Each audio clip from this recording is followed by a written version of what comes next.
Railway ഓഹരികൾ നല്ലൊരു മുന്നേറ്റം തന്നെയാണ് കാഴ്ചവെക്കുന്നത്. 2 ഓഹരികളിൽ ഇനിയും നമുക്ക് മുന്നേറ്റം കാണാൻ സാധിക്കുമെന്ന് ബ്രോക്കറേജസ് വിലയിരുത്തി.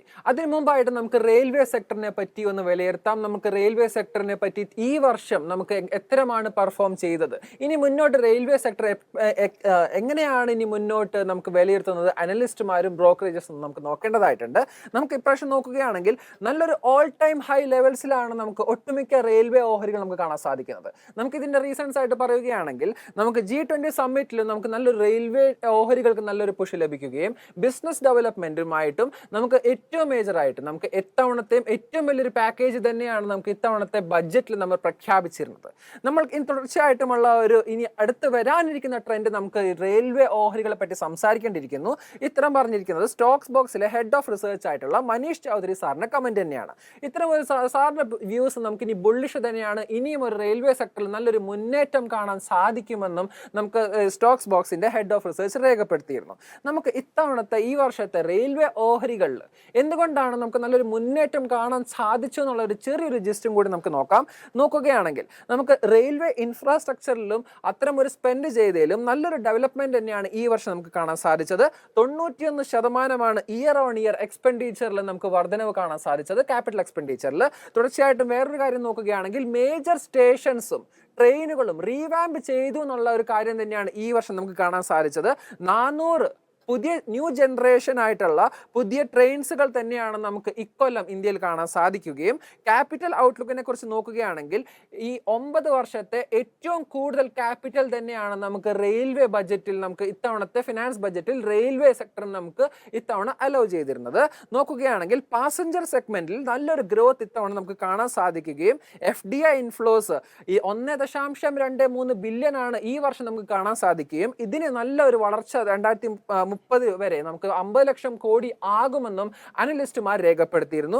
തുടർച്ചയായിട്ട് നോക്കുകയാണെങ്കിൽ അടുത്ത ഇനി വരാനിരിക്കുന്ന ബഡ്ജറ്റിലാവട്ടെ 2024 വരാനിരിക്കുന്ന ബഡ്ജറ്റിൽ നല്ലൊരു ബുള്ളിഷ് ഫോർകാസ്റ്റ് തന്നെയാണ് ബ്രോക്കറേജസും വിലയിരുത്തുന്നത്. മുമ്പോട്ട് നോക്കിക്കഴിഞ്ഞാൽ നമ്മൾ 2 ഓഹരികളെ പറ്റി സംസാരിക്കേണ്ടതായിട്ടുണ്ട്. ഇനിയും നമുക്ക് മുന്നേറ്റം നൽകാൻ പറ്റിയ 2 ഓഹരികൾ സംസാരിക്കുകയാണെങ്കിൽ ആദ്യം RVNL കുറിച്ച് സംസാരിക്കേണ്ടിയിരിക്കുന്നു. Rail Vikas Nigam limited. Rail Vikas Nigam limited കൊണ്ട് സംസാരിക്കുകയാണെങ്കിൽ 2% മുന്നേറ്റമാണ് ഇന്ന് നമുക്ക് കാണാൻ സാധിച്ചത്. നമുക്ക് ഇത്തരമൊരു ഈ മുന്നേറ്റത്തിന് കാരണം ഒരു ഫണ്ടമെന്റൽ ആസ്പെക്റ്റും കൂടിയുണ്ട്. ഈ കേരള പ്രൊജക്റ്റ് ആണ് വിജയിച്ചിരിക്കുന്നത്. ലോവസ്റ്റ് ബിഡർ ആണ് നമുക്ക് ഇത്തരമൊരു ഓഹരി നമുക്ക് കാഴ്ചവെച്ചിരിക്കുന്നത്. അത്തരമൊരു ന്യൂസ് കാരണം തന്നെയാണ് നല്ലൊരു മുന്നേറ്റം ഇത്തരമൊരു ഓഹരിക്ക് കാഴ്ചവെക്കാൻ സാധിച്ചത്. ഇത്തരമൊരു പ്രൊജക്ട് 123.36 കോടിയാണ് നമുക്ക് RVNLന്റെ ജോയിന്റ് വെഞ്ചർ ആണ് കരസ്ഥമാക്കിയിരിക്കുന്നത്. ഇത്തരമൊരു പ്രൊജക്ട് 30 മാസത്തിനുള്ളിൽ കംപ്ലീറ്റ് ആകുമെന്നും നമുക്ക് RVNLന്റെ മാനേജ്മെന്റ് രേഖപ്പെടുത്തിയിരുന്നു. ഇത്തരം ഒരു പ്രൊജക്ടിനെ കുറിച്ച് സംസാരിക്കേണ്ടതായിട്ടുണ്ട്. കേരള പ്രൊജക്ട് എന്ന് പറയുമ്പോൾ വർക്കല ശിവഗിരി റെയിൽവേ സ്റ്റേഷനിലാണ് ഇത്തരം ഒരു ഓർഡർ അവർ കരസ്ഥമാക്കുകയും നമുക്ക് ഇത്തരം ഒരു ജോയിന്റ് വെഞ്ചറിനെ കുറിച്ച് നമ്മൾ സംസാരിക്കേണ്ടതായിട്ടുണ്ട്. KRDCL അതായത് കേരള റെയിൽ ഡെവലപ്മെന്റ് കോർപ്പറേഷനും RVNLും തമ്മിലുള്ള ഒരു ജോയിന്റ് വെഞ്ചർ തന്നെയാണ് നമുക്ക് കാണാൻ സാധിച്ചത്. മുന്നോട്ട് നോക്കുകയാണെങ്കിൽ ഇത്തരം ഒരു പ്രൊജക്ട് 51% നമുക്ക് KRDCLും RVNL 49%-ഓളമാണ് ഏറ്റെടുത്തിരിക്കുന്നത്. മുമ്പോട്ട് നോക്കുമ്പോൾ ഇത്തരം ഒരു പാസ്റ്റ് ട്രെൻഡ് വിലയിരുത്തുകയാണെങ്കിൽ RVNL ഇത്തരം ഒരു ജോയിന്റ് വെഞ്ചർ മൂലം പല ഓർഡറുകൾ കരസ്ഥമാക്കുകയും അതിൽ വിജയിക്കുകയുമാണ് ചെയ്തിരിക്കുന്നത്. ഇത്തവണത്തെ ലോവസ്റ്റ് ബിഡർ ഇവരുമായിട്ട് കേരള പ്രൊജക്റ്റുമായിട്ട് മാത്രമല്ല URCയുമായിട്ട് നടത്തിയ ജോയിന്റ് വെഞ്ചറിലും ഏറ്റവും ലോവസ്റ്റ് ബിഡറിൽ ആ ഒരു ബിഡിംഗ് ജയിക്കുകയും ഓർഡർ കരസ്ഥമാക്കാൻ സാധിച്ചെന്നും നമുക്ക് മാനേജ്മെന്റ് രേഖപ്പെടുത്തിയിരുന്നു. അത്തരം ഒരു ഓർഡറിനെ കുറിച്ച് സംസാരിക്കുകയാണെങ്കിൽ 5 എലിവേറ്റഡ് മെട്രോ റെയിൽ സ്റ്റേഷനാണ് അവർക്ക് ആ ഒരു ഓർഡർ കരസ്ഥമാക്കാൻ സാധിച്ചത്.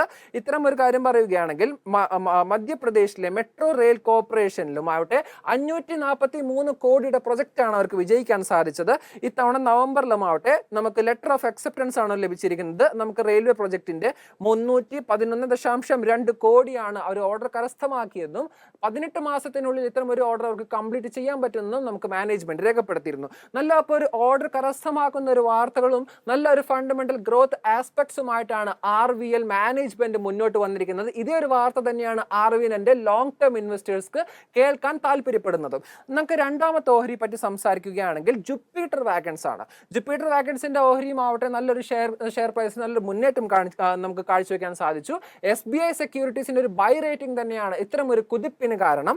നോക്കുകയാണെങ്കിൽ 10% അപ്സൈഡ് പൊട്ടൻഷ്യൽസ് ആണ് നമുക്ക് ഈ SBI സെക്യൂരിറ്റീസിന്റെ അനലിസ്റ്റുമാരെ രേഖപ്പെടുത്തൽ. നോക്കുകയാണെങ്കിൽ ഇത്തരം ഒരു ശതമാനം കണക്ക് 3 മാസത്തിനുള്ളിൽ അച്ചീവ് ആവുമെന്നും SBI സെക്യൂരിറ്റീസ് അറിയിച്ചിരുന്നു.